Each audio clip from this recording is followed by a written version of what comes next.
Hello viewers, welcome to my channel exclusive info. Dear viewers, আপনাদের জন্য আবারও MTS পোস্টের জন্য অর্থাৎ মাল্টিটাস্কিং পোস্টের জন্য কিন্তু আবারও নোটিফিকেশান নিয়ে এসেছি, যেখানে আবেদন করার জন্য আপনাদের কোনো অ্যাপ্লিকেশন ফিস কিন্তু কোনো প্রয়োজন হচ্ছে না। এসসি, এসটি, জেনারেল প্রত্যেকের ক্ষেত্রে কিন্তু এখানে কোনো ফর্ম ফিল আপের কোনো ফিস লাগছে না। শুধু আমার যে 40 টাকা ফর্ম ফিল আপ সেটা শুধু লাগছে, আর বাকি কোনো অ্যাপ্লিকেশন ফিস কিন্তু এখানে নেই। তো যারা যারা আবেদন করবেন অবশ্যই আমার সঙ্গে যোগাযোগ করবেন। আপনারা এই নাম্বার হোয়াটসঅ্যাপে আমার সঙ্গে যোগাযোগ করবেন, আপনাদের কিন্তু আমি ফর্ম ফিল আপটা করে দিতে পারবো। তো এটা সম্পর্কে ডিটেলসে দেখে নেব, এটার এলিজিবিলিটি ক্রাইটেরিয়া কী কী রয়েছে। তো তারপর আপনারা অবশ্যই আমার সঙ্গে হোয়াটসঅ্যাপে যোগাযোগ করবেন, আপনাদের কিন্তু ফর্ম ফিল আপটা করে দিতে পারবো। তার আগে দেখে নেব এখানে কোন কোন ফর্ম ফিল আপ রয়েছে। তো এখন যে ফর্ম ফিল আপগুলি রয়েছে সেগুলি হলো ত্রিপুরা ইউনিভার্সিটির মধ্যে ফর্ম ফিল আপ রয়েছে, যেটা হলো লাস্ট ডেট রয়েছে এই মাসের 16 তারিখ পর্যন্ত। তো অবশ্যই যারা ডিটেলসে জানতে চান তারা অবশ্যই আমাকে কমেন্ট করবেন এবং হোয়াটসঅ্যাপে SMS করবেন। তারপর রয়েছে SBI PU। তো SBI PU যারা আবেদন করবেন, এটাতে কিন্তু জানেন যে গ্র্যাজুয়েশন কমপ্লিট না হলেও কিন্তু আপনারা এখানে আবেদন করতে পারবেন। অর্থাৎ আপনারা যদি গ্র্যাজুয়েশন রানিং থাকে এখানে আপনারা আবেদন করতে পারবেন। আর বাকি এখানে SC STর ক্ষেত্রে কোনো ফিস নেই, শুধুমাত্র জেনারেল যে ক্যাটাগরি এদের ক্ষেত্রে শুধুমাত্র ফর্ম ফিল আপের ফিস এটাতে লাগবে, আর বাকি সবার ক্ষেত্রে কিন্তু এখানে ফ্রি। আর ত্রিপুরা ইউনিভার্সিটির মধ্যে যারা আবেদন করবেন এখানে বলে দিচ্ছি, এখানে কিন্তু আপনাদের আবেদন করার জন্য যেই ফিসটা রাখা হয়েছে সেটা হলো SC STর ক্ষেত্রেও ফিস থাকবে। SC STর ক্ষেত্রে থাকবে 500 টাকা ফিস, আর যারা জেনারেল রয়েছে আর তাদের ক্ষেত্রে 1000 টাকা ফিস, সেটা হলো ত্রিপুরা ইউনিভার্সিটির মধ্যে। তো যারা যারা আবেদন করবেন আমার সঙ্গে যোগাযোগ করবেন। আর এটাতে অবশ্যই যে কোয়ালিফিকেশান ত্রিপুরা ইউনিভার্সিটিতে সেটা হলো আপনাদের কিন্তু মাধ্যমিক পাস থেকে শুরু করে, মাধ্যমিক পাস নয় 12 পাস থেকে শুরু করে গ্র্যাজুয়েশন প্রত্যেকের জন্য কিন্তু এখানে ভ্যাকেন্সি রয়েছে। তো অবশ্যই যারা যারা ফর্ম ফিল আপ করবেন আমার সঙ্গে যোগাযোগ করবেন। আর আজকে যে ভ্যাকেন্সিটা এসছে সেটা হলো MTS পোস্ট। সেটা কোন দপ্তরে এসছে এবং কী কী এটার কোয়ালিফিকেশান যোগ্যতা সমস্ত কিছু আমি ডিটেলসে এখন দেখে নেব।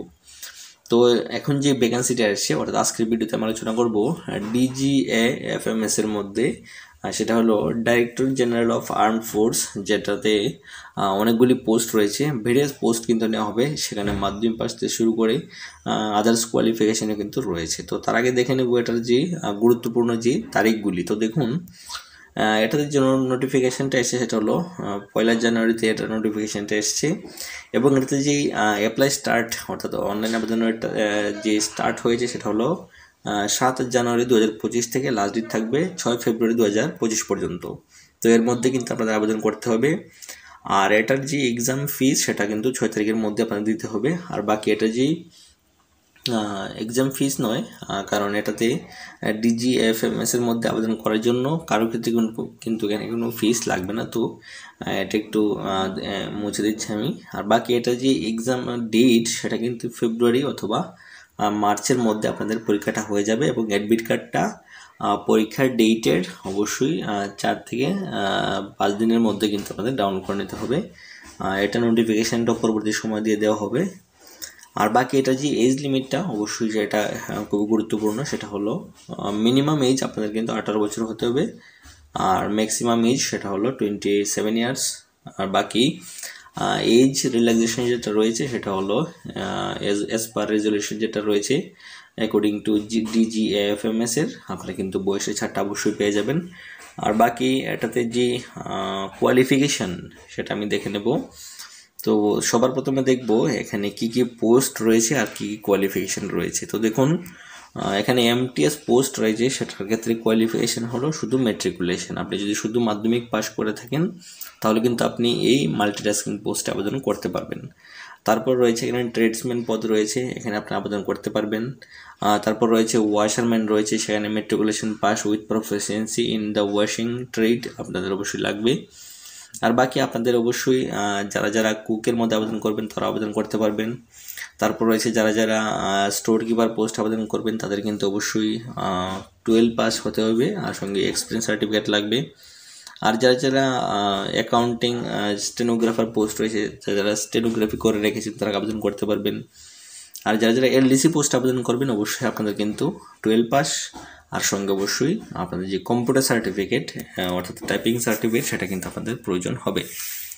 তো অবশ্যই আশা করছি আপনারা বুঝতে পেরেছেন এটার কোয়ালিফিকেশানটা। তো আপনাদের মধ্যে এখানে ম্যাক্সিমামই কিন্তু আপনারা এমটিএস এবং এলডিসি পোস্টে আবেদন করতে পারবেন। তো যারা মাধ্যমিক পাস সবাই এমটিএস পোস্টে আবেদন করবেন, এবং যারা 12 পাস রয়েছেন তারা কিন্তু এলডিসি পোস্টে আপনারা আবেদন করে নেবেন। তো দেখুন, তারপর দেখে নেব এটাতে বলেছিলাম যে প্রথমেই যে এটাতে কিন্তু কোনো ফিস লাগছে না। তো অবশ্যই আপনারা ভালো করে লক্ষ্য করবেন, এসসি এসটি জেনারেল কারো ক্ষেত্রে কিন্তু এখানে কোনো ফিস লাগছে না। তো যারা আবেদন করবেন অবশ্যই আমার সঙ্গে যোগাযোগ করবেন। বাকি কিছুদিনের মধ্যে যে গ্রুপ ডি, রেলের মধ্যে গ্রুপ ডি ফর্ম ফিল আপটা শুরু হবে, সেটা হলো জানুয়ারির 23 তারিখ থেকে ফর্ম ফিল আপ শুরু হবে। এটা ডিটেলসে আমি একটা নোটিফিকেশান আপনাদেরকে দিয়ে দেবো। তো অবশ্যই আপনারা পরবর্তী নোটিফিকেশানগুলি পেতে চ্যানেলটা সাবস্ক্রাইব করবেন। তো দেখা হচ্ছে পরবর্তীতে, এখানে পর্যন্ত থ্যাংকস ফর ওয়াচিং।